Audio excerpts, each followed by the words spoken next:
स्वागत है दोस्तों आपका चेज द गोल के इस ऑनलाइन प्लेटफॉर्म पे। हम रणथंबोर के चौहानों के बारे में पढ़ रहे थे और रणथंबोर के चौहानों के अंदर हमने कहां तक पढ़ लिया था। हमने जलालुद्दीन खिलजी के द्वारा जो हमारा हमीर था उस हमीर के ऊपर की ये किलेबंदी या घेराबंदी को हमने लास्ट क्लास में डिस्कस कर लिया था, जिसको ना तोड़ पाने के कारण से अपने सलाहकार मलिक अहमद चाप के कहने पर ये कहते हुए कि ऐसे 10 किलो को तो मैं मुसलमान के एक बाल के बराबर भी नहीं महत्व देता, जलालुद्दीन खिलजी ने किले की घेराबंदी जो थी रणथंबोर दुर्ग की घेराबंदी वहां से हटा ली थी। अब क्या होता है, जलालुद्दीन खिलजी चला जाता है कहां पर, वापस जलालुद्दीन खिलजी जाता है दिल्ली के अंदर। देखो होता क्या है कि सबसे पहले मोहम्मद गोरी था, थोड़ा सल्तनत समझना जरूरी है, ठीक है। मोहम्मद गोरी ने क्या किया था, मोहम्मद गोरी ने सन 1192 ईस्वी में तराइन का द्वितीय युद्ध लड़ा था, तराइन का सेकंड युद्ध लड़ा था। उस तराइन के द्वितीय युद्ध में क्या हुआ, पृथ्वीराज चौहान की हार हुई थी। पृथ्वीराज चौहान को हराने के बाद मोहम्मद गोरी अपने साथ ले जाता है और पीछे छोड़ के जाता है किसको, कुतुबुद्दीन ऐबक को। कुतुबुद्दीन ऐबक के द्वारा स्थापित किया जाता है गुलाम वंश या स्लेव डायनेस्टी। ये स्लेव डायनेस्टी चलती है आपकी 1206 से लेकर के 1290 ईस्वी तक। 1206 से 1290 तक क्या चलता है, यहां तक चलता है आपका गुलाम वंश। गुलाम वंश इंग्लिश में बोलते हैं स्लेव डायनेस्टी। स्लेव का मतलब है दास, तो दासों के द्वारा जो साम्राज्य स्थापित किया गया वो कहलाया गुलाम वंश, ठीक है। कुतुबुद्दीन ऐबक ने गुलाम वंश की स्थापना कर दी। सन 1290 ईस्वी में पतन होता है गुलाम वंश का। गद्दी पर बैठता है कौन, जलालुद्दीन खिलजी। गद्दी पर बैठता है जलालुद्दीन खिलजी और खिलजी इसके द्वारा स्थापित किया जाता है खिलजी वंश। यानी कि अब क्या होगा, अब 1290 से लेकर के 1320 ईस्वी तक चलेगा कौन सा वंश, खिलजी वंश चलेगा।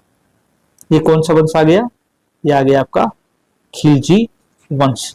खिलजी वंश में क्या था, खिलजी वंश में आपके 1290 से लेकर के 1296 तक तो गद्दी पर कौन बैठा, जलालुद्दीन खिलजी। और 1296 ईस्वी के अंदर जलालुद्दीन खिलजी को मार के गद्दी पे बैठता है अलाउद्दीन खिलजी, जो सन 1320 ईस्वी तक राज करता है। यानी कि यहां पर गद्दी पर कौन बैठा हुआ है, यहां पर गद्दी पर बैठा हुआ आपका अलाउद्दीन खिलजी। सन 1320 ईस्वी में पतन होगा खिलजी वंश का और गद्दी पर बैठेगा तुगलक, यानी कि स्थापना होगी तुगलक डायनेस्टी की, जो कि सन 1320 से लेकर के 1414 ईस्वी तक चलती है। तुगलक के बाद में आता है सैयद डायनेस्टी, जो सन 1414 से 1451 तक चलेगी। फिर लोधी डायनेस्टी जो सन 1451 से 1526 तक चलती है। और 1526 के अंदर बाबर के द्वारा मुगल डायनेस्टी यानी कि मुगल वंश की स्थापना की जाती है। और यह मुगल वंश कहां तक चलता है, सन 1857 तक, जहां पर अंतिम मुगल शासक बहादुर शाह जफर था। तो अभी हमारा जो पढ़ने का पॉइंट क्या है, पढ़ने का पॉइंट है हमारा खिलजी वंश, यानी कि हमें खिलजियों को पढ़ना है, खिलजी वंश के बारे में पढ़ना है। तो यह जो हमारा खिलजी वंश है, यह खिलजी वंश किसके ऊपर टिका हुआ है, खिलजी वंश टिका हुआ है आपका जलालुद्दीन खिलजी और अलाउद्दीन खिलजी के ऊपर। तो अब हम बात करेंगे किसकी, अब हम बात करेंगे अलाउद्दीन खिलजी के बारे में। अब सन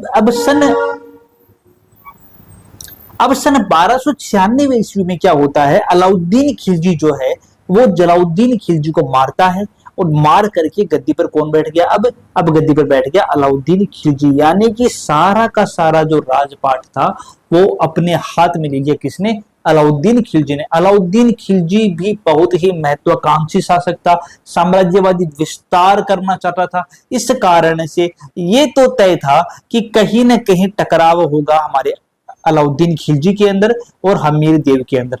और इसकी भूमिका कैसे बनती है, इसकी भूमिका बनती है, दो अलग अलग कारण बताए गए हैं इस टकराव की भूमिका को बनाने के लिए। पहला कारण क्या बताया गया है, पहला कारण बताया गया है हमीर महाकाव्य के हिसाब से। जो हमारा हमीर महाकाव्य है किसने लिखा था, नयन चंद्र सूरी, ठीक है, नयन चंद्र सूरी, नयन चंद्र सूरी के द्वारा लिखा गया था हमीर महाकाव्य। हमीर महाकाव्य क्या कहता है, हम्मीर महाकाव्य ये कहता है कि अलाउद्दीन खिलजी ने अपने दो सेनापति थे, अलाउद्दीन खिलजी के दो महत्वपूर्ण सेनापति थे, एक का नाम था उलुग खां और एक का नाम था नुसरत खां। ठीक है, हम्मीर महाकाव्य क्या कहता है, नयन चंद्र सूरी के द्वारा रचित महाकाव्य था। तो यह हम्मीर महाकाव्य यह कहता है कि अलाउद्दीन खिलजी अपने दो सेनापतियों उलुग खां और नुसरत खां इनको भेजता है गुजरात पर हमले के लिए। ठीक है, भाई गुजरात पर हमला करो, गुजरात को लूटो, जो कुछ सामान मिले, जो कुछ पैसा मिले वो लेके हमारे पास आओ, ताकि क्या होगा, इससे हमारी प्रगति और होगी, और हथियार खरीदेंगे और लड़ेंगे और साम्राज्य का विस्तार करेंगे। ठीक है, तो उलुग खां और नुसरत खां जो थे ये गए गुजरात पर हमला करने के लिए, गुजरात पर हमला किया, गुजरात को लूटा। इस अलाउद्दीन खिलजी की सेना के अंदर एक मंगोल सेनापति भी था। मंगोल सेनापति कौन था भाई, असल में क्या था कि पहले जो सेनाएं बनती थी उन सेनाओं के अंदर क्या होता था, अलग अलग जातियां होती थी। ठीक है, तो उनके अंदर मंगोल भी एक जाति थी। तो उस मंगोल जातियों का जो अधीश था, जो अधिपति था, उसका नाम था मोहम्मद शाह। तो अलाउद्दीन खिलजी की सेना के अंदर एक मंगोल सेनापति था। उस मंगोल सेनापति का नाम क्या था, उस मंगोल सेनापति का नाम था मोहम्मद शाह। ठीक है, अब इस सेना में है तो बंटवारा तो इसको भी चाहिए। तो हुआ क्या कि मोहम्मद शाह और उलुग खां और नुसरत खां यानी कि अलाउद्दीन खिलजी की सेना के मध्य और आपके मंगोल मोहम्मद शाह की सेना के मध्य उस बंटवारे को लेकर कुछ विवाद हुआ। कौन से बंटवारे को लेकर के, जो उन्होंने गुजरात से लूटा था। तो गुजरात से लूटे हुए सामान के बंटवारे को लेकर अलाउद्दीन खिलजी की सेना में दो फाड़ हुई। जो मंगोल सेनापति मोहम्मद शाह था उसको और उलुग खां और नुसरत खां को आपस में जो बंटवारा किया गया वो पसंद नहीं आया। इस कारण से मोहम्मद शाह ने क्या किया, इस कारण से मोहम्मद शाह ने इस सेना पर हमला कर दिया, सेना को लूटा और सामान लेकर के कहां चला गया, जो भी सामान मिला था वो सामान लेकर के हम्मीर की शरण में चला गया, हम्मीर की शरण में चला गया। ठीक है, हुआ क्या, पहला कारण क्या बताया गया, पहला कारण जो कि हम्मीर महाकाव्य नयन चंद्र सूरी के द्वारा रचित महाकाव्य कहता है वो ये कहता है कि मोहम्मद शाह जो कि मंगोल सेनापति था, उस मोहम्मद शाह के मध्य और अलाउद्दीन खिलजी की सेना के मध्य जो कि नेतृत्व थे हमारे उलुग खां और नुसरत खां के नेतृत्व में लड़ रही थी, उस अलाउद्दीन खिलजी की सेना के मध्य संपत्ति के बंटवारे को लेकर के विवाद होता है। विवाद के कारण से मोहम्मद शाह जो है वो क्या करता है, लूट का सारा सामान लूट लेता है अलाउद्दीन खिलजी की सेना से और कहां चला जाता है, रणथंबोर भाग जाता है और रणथंबोर भाग करके हम्मीर के द्वारा क्या कर लेता है, हम्मीर के शरण में चला जाता है, हम्मीर से क्या मांगता है, सहायता मांगता है। अब क्या होगा, नहीं अलाउद्दीन खिलजी क्या करेगा, अलाउद्दीन खिलजी रणथंबोर के शासक हम्मीर देव के पास अपना लेटर भेजता है। लेटर भेज के हम्मीर को यह कहता है कि देख हम्मीर, ना तेरी कोई दुश्मनी ना मेरी कोई दुश्मनी, मुझे मोहम्मद शाह चाहिए, तू मोहम्मद शाह लौटा दे। तू मोहम्मद शाह लौटा देगा तो फिर क्या होगा, मैं इस मोहम्मद शाह को दंड दे करके इसके द्वारा किए गए गलत व्यवहार को दंडित करके मैं इससे अपना बदला ले लूंगा। लेकिन चूंकि हम्मीर ने क्या किया था, हम्मीर ने शरण दी थी, किसको, इस मोहम्मद शाह को हम्मीर के द्वारा शरण दी गई थी, इसलिए हम्मीर देव क्या करता है, इस मोहम्मद शाह को लौटाने से मना कर देता है। इसीलिए कहावत कही गई है कि सिंह सुमन सतपुरुष वचन कदली फलत एक बार, तिरिया तेल हमीर हट चढ़े न दूजी बार। एक तरीके से हट ही था क्योंकि अलाउद्दीन खिलजी दिल्ली के सल्तनत में बैठा हुआ खिलजी वंश का शासक है, इतना बड़ा साम्राज्य है, तो भी उसके सामने निडर होकर के अपने शरण में आए हुए मोहम्मद शाह को लौटा देना एक हट के बराबर ही है।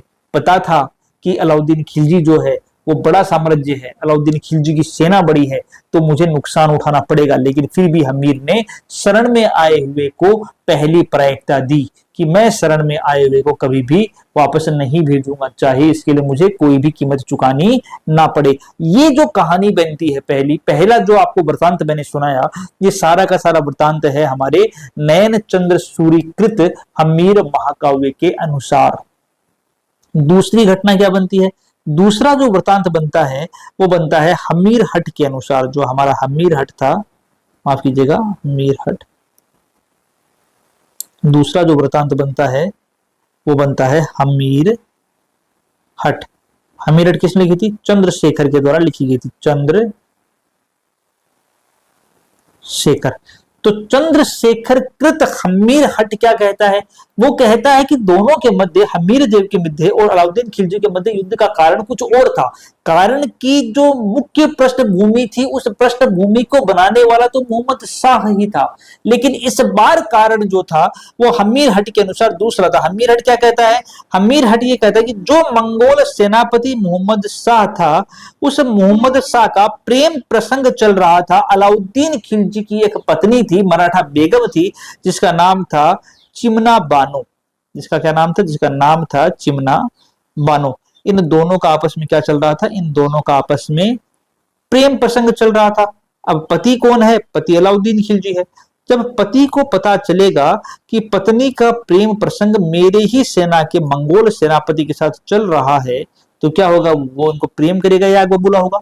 तो वह आग बबूला होता है और वह तुरंत क्या करता है? षड्यंत्र करता है कि इस मोहम्मद शाह को तो मारना ही पड़ेगा, रास्ते से हटाना ही पड़ेगा। इसलिए अलाउद्दीन खिलजी मोहम्मद शाह को पकड़ने के लिए अभियान चलाता है। लेकिन मोहम्मद शाह को यह खबर पहले ही मिल जाती है कि अलाउद्दीन खिलजी मुझे पकड़ना चाहता है, अलाउद्दीन खिलजी मुझे मारना चाहता है।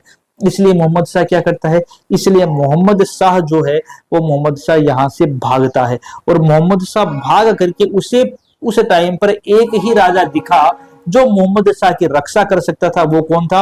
वो था हमीर देव। उसे एक शासक दिखा हमीर देव कि हमीर देव ही है जो मुझे बचाएगा, किससे? अलाउद्दीन खिलजी से। तो हमीर देव के पास जाता है और हमीर देव के पास शरण लेता है। अब कहानी क्या होगी? अब कहानी वो की वो स्टार्ट होगी। अलाउद्दीन खिलजी अपने दूत को भेजेगा हमीर देव के पास कि भाई तेरी और मेरी लड़ाई है नहीं, तो मुझे हमीर देव लौटा दे मोहम्मद शाह को। मोहम्मद शाह जो है वो मेरा अपराधी है, मैं उसको दंड दूंगा। लेकिन हमीर देव क्या कहता है कि सिंह सोवन सतपुरुष वचन कदली फलत एक बार, तिरिया तेल हमीर हट चढ़े न दूजी बार। तो हमीर जो है वो वापस से अपनी उसी बात को दोहराता है और अपनी उस बात को दोहराने के साथ इन दोनों के मध्य अब लड़ाई क्या हो जाती है? अब असंभावी हो जाती है। अब क्या होगा? अब हमीर देव चौहान और अलाउद्दीन खिलजी के मध्य युद्ध की भूमिका जो है, युद्ध की पृष्ठभूमि जो है वो अब बन चुकी है। तो अलाउद्दीन खिलजी करता क्या है? अलाउद्दीन खिलजी सन 1299 ईस्वी के अंदर अपने दोनों सेनापति, कौन कौन से बताए थे मैंने? एक बताया था उलुग खां और एक कौन सा था? नुसरत खां। उलुग खां और नुसरत खां अपने दोनों सेनापतियों के साथ अलाउद्दीन खिलजी सन 1299 ईस्वी में अपनी शाही सेना को रणथंबोर दुर्ग पर आक्रमण के लिए भेज देता है। अब क्या करेगा ये अलाउद्दीन खिलजी? रणथंबोर दुर्ग पर आक्रमण करने के लिए अपनी शाही सेना को भेजता है। और शाही सेना क्या करती है? शाही सेना जाकर के अलाउद्दीन खिलजी के कहने पर झाइन किला, जो झाइन किला क्या था? झाइन किला किसका कुंजी था? झाइन जो था ये रणथंबोर दुर्ग की कुंजी था। तो इस झाइन पर क्या करते हैं? झाइन पर आक्रमण करते हैं। जब झाइन पर आक्रमण की सूचना मिलेगी किसको? हमारे हमीर देव को। तो हमीर देव ने उस टाइम क्या कर रखा था? उस टाइम हमीर देव कोटि यज्ञ का आयोजन कर रहा था और कोटि यज्ञ की शर्तों के अनुसार उसने मुनि व्रत धारण कर रखा था। तो इसलिए हमीर देव क्या करता है? हमीर देव अपने दो सेनापति, एक का नाम था भीम सिंह और एक का नाम था धर्म सिंह। जैसे अलाउद्दीन खिलजी के दो मुख्य सेनापति थे उलुग खां और नुसरत खां, वैसे ही दो मुख्य सेनापति हमीर देव के थे। हमीर देव अपनी सेनापति भीम सिंह और धर्म सिंह को भेजता है उलुग खां और नुसरत खां के युद्ध के जवाब के अंदर। ठीक है, तो अब दोनों सेनाओं के मध्य क्या होता है? अब दोनों सेनाओं के मध्य यहां पर क्या होता है? युद्ध होता है। और इस युद्ध को कौन सी युद्ध के नाम से जानते हैं? इस युद्ध को बोलते हैं हिंदूवात घाटी का युद्ध। हिंदूवात घाटी का युद्ध कब लड़ा गया था बच्चों? सन 1299 में। किस किस के मध्य लड़ा गया? एक तरफ अलाउद्दीन खिलजी की सेना है, एक तरफ सेना किसकी है? एक तरफ हमीर देव की सेना है। अलाउद्दीन खिलजी के सेनापति कौन है? उलुग खां और नुसरत खां। हमीर देव के सेनापति कौन है? भीम सिंह और धर्म सिंह। इन दोनों की सेनाओं के मध्य युद्ध होता है। इस युद्ध के अंदर क्या होता है? इस युद्ध के अंदर, हिंदूवात घाटी के युद्ध के अंदर उलुग खां और नुसरत खां जो है वो हारने लगते हैं। जब ये हारने लगते हैं तो जो हमीर देव चौहान के सेनापति थे, हमीर देव चौहान के सेनापतियों में से भीम सिंह ने क्या किया, धर्म सिंह को वापस रणथंभौर भेज दिया। भीम सिंह ने क्या किया, भीम सिंह ने धर्म सिंह को बोला कि भाई तू ये सारा का सारा सामान ले ले लूटा हुआ, वापस चला जा रणथंभौर, क्योंकि युद्ध तो ऑलरेडी हम जीत ही चुके हैं। मैं क्या करूंगा, मैं इस उलुग खां और नुसरत खां को यहाँ से भगाऊंगा और भगाने के बाद मैं भी कहा जाऊंगा, मैं भी वापस रणथंभौर दुर्ग आ जाऊंगा। इस प्रकार हम अलाउद्दीन खिलजी को मुंह तोड़ जवाब दे देंगे। तो धर्म सिंह क्या होता है, धर्म सिंह युद्ध के अंदर जीता हुआ सामान लेकर के कहा जाता है वापस से रणथंभौर आ जाता है। पीछे से युद्ध का पलड़ा थोड़ा सा क्या होता है, पलटता है। और अब क्या होता है, अब उलुग खां और नुसरत खां की पकड़ युद्ध पर बनती है और पकड़ युद्ध पर बनने पर क्या होता है, भीम सिंह इस युद्ध में लड़ते हुए मारा जाता है। हुआ क्या, अलाउद्दीन खिलजी ने शाही सेना भेजी सन 1299 ईस्वी में। उलुग खां और नुसरत खां के नेतृत्व में युद्ध हुआ, हिंदुवात घाटी का युद्ध। हिंदुवात घाटी के युद्ध में लड़ने के लिए हमीर देव ने भी अपने दो सेनापति भीम सिंह और धर्म सिंह को भेजा। युद्ध के अंदर अपनी जीत को मानते हुए भीम सिंह ने धर्म सिंह को वापस भेज दिया रणथंभौर सन लूटे हुए सामान के साथ, और युद्ध के अंदर पीछे से भीम सिंह जो है वो लड़ते हुए मारा जाता है। ठीक है, तो इस प्रकार सन 1299 ईस्वी के अंदर जो युद्ध हुआ, उस युद्ध के अंदर भीम सिंह जो है वो वीर गति को प्राप्त हो जाते हैं। लेकिन उसी दौरान जब ये झाइन दुर्ग पर हमला कर रहे थे और झाइन दुर्ग को जीतने के बाद ये बड़े रणथंभौर दुर्ग की तरफ, तो रणथंभौर दुर्ग की तरफ से आया हुआ एक गोले से क्या होता है, नुसरत खान की भी मृत्यु हो जाती है। और जब यह बात पता चलती है किसको, तुर्की सेना को, तो तुर्की सेना वहां से भागने लगती है। और इस भागने का समाचार पहुंचता है अलाउद्दीन खिलजी के पास। अलाउद्दीन खिलजी के पास समाचार दो पहुंचते हैं कि नुसरत खान युद्ध में मारा गया, पहला समाचार, और दूसरा समाचार पहुंचता है कि हमारी जो सेना है वो युद्ध के मैदान से वापस भाग रही है। तो अलाउद्दीन खिलजी क्या करता है, अलाउद्दीन खिलजी वापस से एक विशाल सेना भेजता है ताकि जो बची हुई सेना हो उसका मनोबल बढ़े। और दूसरा, अलाउद्दीन खिलजी के साथ जब दूसरी सेना पहुंचेगी वहां पर लड़ने के लिए, तो उस कंडीशन के अंदर नेतृत्व क्षमता के सुदृढ़ होने के कारण से, क्योंकि अलाउद्दीन खिलजी खुद वहां पर आ रहा है, तो इस कारण से जो वहां के सैनिक हैं उन सैनिकों का मनोबल बढ़ेगा, और मनोबल बढ़ने से सैनिक जो है वो अधिक जोर शोर से युद्ध करने के प्रयास करेंगे। तो होता क्या है, अब अलाउद्दीन खिलजी की सेना जो है झाइन दुर्ग को जीत चुकी है, और अलाउद्दीन खिलजी की सेना अब क्या करती है, डेरा डाल लेती है रणथंभौर दुर्ग के चारों तरफ। ठीक है, अब क्या हुआ, अब हुआ ये कि ये हो गया रणथंभौर दुर्ग।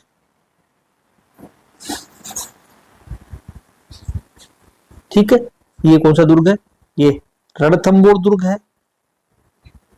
इस रणथंभौर दुर्ग को चारों तरफ से किसने घेर रखा है, चारों तरफ से घेर रखा है अलाउद्दीन खिलजी की सेना ने। यह प्रयास किसने किया था, यह प्रयास पहले जलालुद्दीन खिलजी के द्वारा भी किया गया था, और जलालुद्दीन खिलजी जो था वो भी क्या नहीं तोड़ पाया था, जलालुद्दीन खिलजी भी किले की घेराबंदी नहीं तोड़ पाया था। तो अलाउद्दीन खिलजी जब काफी समय तक दुर्ग के चारों तरफ घेराबंदी डाल के बैठा रहता है, लेकिन किले की किलेबंदी जब से नहीं टूटती है, तो अलाउद्दीन खिलजी क्या करता है, अलाउद्दीन खिलजी छल कपट का सहारा लेता है। कैसे सहारा लेता है, अलाउद्दीन खिलजी अपना संदेश भिजवाता है दुर्ग के अंदर बैठे हुए हमीर देव के पास।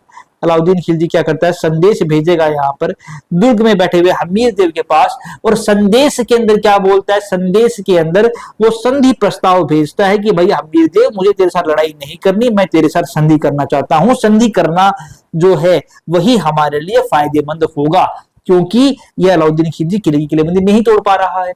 तो बदले के अंदर हमीर देव भी अपने दो सेनापतियों को भिजवाता है, कहां पर, अलाउद्दीन खिलजी के शिविर के अंदर, उससे संधि वार्ता करने के लिए। कौन कौन से थे, एक का नाम था रणमल और एक का नाम था रतिपाल। अलाउद्दीन खिलजी के पास हमीर देव अपने दो सेनापति को भेजता है, रणमल और रतिपाल को। लेकिन रणमल और रतिपाल को अलाउद्दीन खिलजी यह कहकर कि मैं दुर्ग जीतूंगा, ये तय है, अगर तुम मेरा साथ दोगे तो दुर्ग जीतने के बाद मैं आप लोगों को इस दुर्ग का किलेदार बना दूंगा। यह प्रस्ताव जब मिलता है रणमल और रतिपाल को, तो दुर्ग के लालच के कारण से वे अलाउद्दीन खिलजी के साथ मिल जाते हैं, और इस अलाउद्दीन खिलजी को इस रणथंभौर दुर्ग के गुप्त मार्गों को बता देते हैं। अब क्या होगा, उन गुप्त मार्गों के माध्यम से अलाउद्दीन खिलजी की सेना जो है वो कहां पहुंच जाएगी, वो सेना पहुंचेगी रणथंभौर दुर्ग के अंदर। जब सेना के रणथंभौर रणथंबोर दुर्ग में प्रवेश की खबर मिलती है हमारे हमीर देव को, तो उस दौरान क्या होता है, उस दौरान होता है साका। उस दौरान क्या किया जाता है, साका। साका का मतलब क्या होता है, साका का मतलब होता है जौहर प्लस केसरिया। जौहर का मतलब क्या है, जौहर का मतलब है कि युद्ध के अंदर जो वीर पुरुष है वो तो युद्ध में जाएंगे, युद्ध में जाएंगे और कोशिश करेंगे कि जितनी से जितनी ज्यादा क्षति पहुंचा सके सामने की सेना को, उतनी क्षति पहुंचाई जाए और वापस ना आया जाए। मतलब वो वहीं पर युद्ध में लड़ेंगे, वहीं पर सामने की सेना को क्षति पहुंचाएंगे और वहीं पर मरेंगे। इसको तो बोलते हैं केसरिया। अब पीछे जो स्त्रियां बच गई वो क्या करेंगे, पीछे जो स्त्रियां बचती हैं वो करती हैं जौहर। तो जब जौहर प्लस केसरिया साथ में होता है तो उसको क्या बोलते हैं, उसको बोलते हैं साका। तो यहां क्या हुआ, जब रणथंबोर दुर्ग के अंदर अलाउद्दीन खिलजी की सेना प्रवेश कर जाती है तो खबर मिलती है हमीर देव को। तो हमीर देव क्या करता है, केसरिया करने का प्रण करता है कि अब केसरिया करेंगे। तो हमीर देव अपने वीरों के साथ केसरिया करने के लिए किले से बाहर निकलते हैं। किले से बाहर निकल करके वो अलाउद्दीन खिलजी की सेना के साथ लड़ाई करते हैं और उस युद्ध के अंदर हमीर देव जो है वो मारे जाते हैं। पीछे से जो स्त्रियां बचती हैं वो स्त्रियां क्या करेंगी, हमीर देव की पत्नी का नाम था रंग देवी। जो हमीर देव थी, हमीर देव था, उस हमीर देव की पत्नी का नाम क्या था, रंग देवी जो था उसकी पत्नी का नाम था, और उसकी पुत्री का नाम था पदमला। पदमला क्या था, पदमला उसकी पुत्री का नाम था। तो हमीर देव की पत्नी जिसका नाम था रानी रंग देवी और उसकी पुत्री जिसका नाम था पदमला, ये क्या करते हैं भाई, जौहर में क्या होता है, अग्निकुंड जलाया जाता है, अग्निकुंड के अंदर जलते हुए अग्निकुंड में कूद जाती हैं, वो क्या है, अग्नि जौहर है। ये क्या करते हैं, ये वहां पर एक जल कुंड था, उस जल कुंड में कूद करके अपनी इह लीला को समाप्त कर लेते हैं। उसको क्या बोलते हैं, जल जौहर। क्योंकि जल कुंड में कूद करके इन्होंने अपने प्राण त्यागे थे, इसलिए बोलते हैं इसे जल जौहर। रणथंबोर का साका राजस्थान के इतिहास का ऐसा पहला साका है जिसके अंदर क्या हुआ था, जल जौहर हुआ था। एकमात्र जल जौहर कहां पर हुआ था, वो रणथंबोर दुर्ग में हुआ था। कब की घटना है ये सन 1301 ईस्वी की घटना है। तो हुआ क्या, हुआ ये कि जब सेना के अंदर रणमल और रतिपाल के द्वारा किए गए विश्वासघात के कारण से अलाउद्दीन खिलजी की सेना का प्रवेश होता है रणथंबोर दुर्ग में, तो हमीर देव के द्वारा निश्चित किया जाता है करना केसरिया। पीछे उसकी पत्नी और उसकी जो पुत्री थी रंग देवी और पद्मला, उनके द्वारा किया जाता है जल जौहर। यह जल जौहर राजस्थान का एकमात्र जल जौहर है। अब क्या होता है, अब हुआ ये कि किले के ऊपर हमीर देव जो है वो युद्ध के अंदर लड़ते हुए मारे गए और किले पर अधिकार किसका हो गया, किले पर अधिकार हो गया अलाउद्दीन खिलजी का। और अलाउद्दीन खिलजी जो है, अलाउद्दीन खिलजी अपने साथ किसको लेके गया था, अमीर खुसरो को लेके गया था।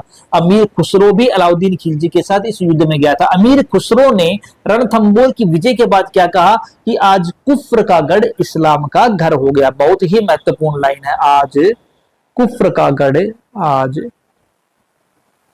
कुफ्र का गढ़ इस्लाम का घर हो गया। कुफ्र का मतलब होता है दुश्मन, घर का मतलब उसका घर, भाई आज दुश्मन का घर जो है वो भी इस्लाम का घर हो गया है। ठीक है, तो ये किसने कही थी, ये बात कही थी अमीर खुसरो ने। अमीर खुसरो ने ये बात कही थी। तो इस प्रकार से सन 1301 ईस्वी में रणथंबोर के चौहान वंश का भी क्या होता है, पतन हो जाता है। क्या हुआ, अलाउद्दीन खिलजी के द्वारा किए गए आक्रमण के कारण से केसरिया प्लस जौहर यानी साका हुआ। साका के कारण से हमीर देव चौहान की वंशावली वहीं खत्म होती है, लेकिन हमीर देव की कीर्ति जो है वो सदा अमर हो गई।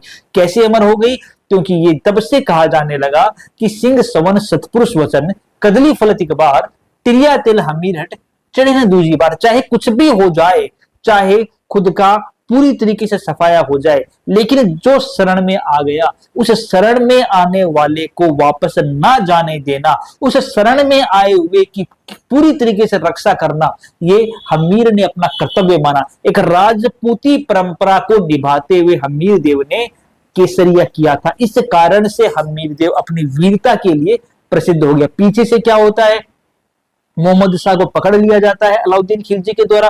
अलाउद्दीन खिलजी मोहम्मद शाह से पूछता है कि भाई अब बता, तू मेरे साथ मिलके रहेगा या फिर वापस मेरे विरुद्ध काम करेगा। तो मोहम्मद शाह उत्तर देता है कि मैं ठीक होने के बाद दो काम करूंगा, पहला तो तेरा कत्ल करूंगा और दूसरा हमीर देव के किसी वंशज को रणथंबोर की गद्दी पर बैठाऊंगा। इस बात से क्या होता है, अलाउद्दीन खिलजी नाराज हो जाता है और वह मोहम्मद शाह को हाथी के पैरों तले कुचलवा कर मरवा देता है।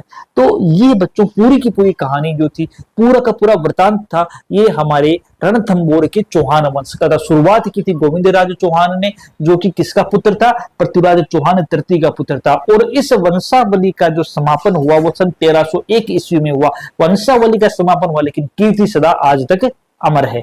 तो बच्चों, आपको ये वीडियो कैसा लगा हमें जरूर बताएं, कमेंट बॉक्स में कमेंट करके बताएं। और अगर वीडियो पसंद आया तो चैनल को लाइक भी करें, सब्सक्राइब भी करें। मिलते हैं अगले वीडियो में, तब तक के लिए जय हिंद दोस्तों।